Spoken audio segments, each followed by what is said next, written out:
На соревнованиях решает не только уровень подготовки спортсменов, но и поддержка болельщиков. Родные стены помогли татарстанским девушкам завоевать золотые медали на играх БРИКС. Лучшей по фехтованию на рапирах стала олимпийская чемпионка Марта Мартьянова. Первое место по вольному плаванию на 400 метров заняла Софья Дьякова. Софья – воспитанница Казанской спортивной школы «Дельта» в плавании с детства. В послужном списке многочисленные золотые и серебряные медали на российских и международных соревнованиях. Накануне ей не хватило секунды до нового юношеского рекорда. Да, я довольна результатом, неплохой результат на данный момент, но хотелось бы, конечно, рекорд, но это всегда хочется чуть лучше, и я думаю, что это правильно. Как бы приехала мама, тут мы недалеко живем, дедушка, и именно казанцы просто я читала, что многие просто поболеют, даже, возможно, кто не увлекается плаванием, не смотрит за него, все равно приехали, и это, безусловно, приятно.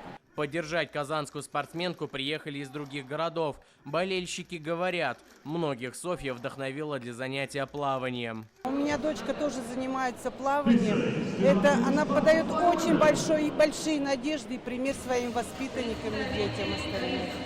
Пример, мотивация того, что в наше непростое время не стоит останавливаться, стремиться к достижению своих целей. Шикарный пример того, что все не зря, что все труды, старания, как и родителей тех детей, кто занимается спортом, все старания вознаграждаются. Молодец, мы прям вообще там все довольны были. Да, Улам? Да.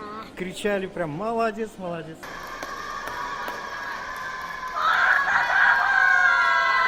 Это центр волейбола. На фехтовальной дорожке два главных фаворита. Анна Соловьева из Московской области и олимпийская чемпионка Марта Мартьянова из Казани. Взять верх нашей спортсменки тоже помогли родные трибуны.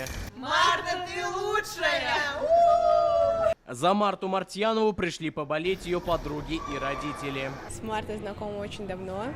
Мне кажется, я за нее уже с самого детства прям болею.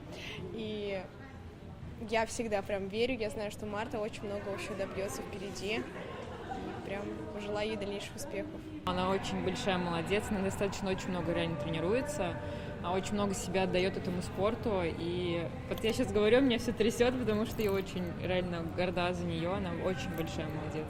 Даже вот когда занимались, она в 10 раз больше делала. Она вообще волшебная, великолепная. Она самая очень добрая. Да, самый она очень отзывчивая. Это просто самый лучший, наверное, вообще один из самых лучших людей, которых я знаю. Она очень трудолюбивая. Софья Дьякова и Марта Мартьянова стали героями игр стран БРИКС. Для татарстанцев они всегда лучшие. Искандер Гималдинов, Лейсан Саитова, ТНВ, Казань.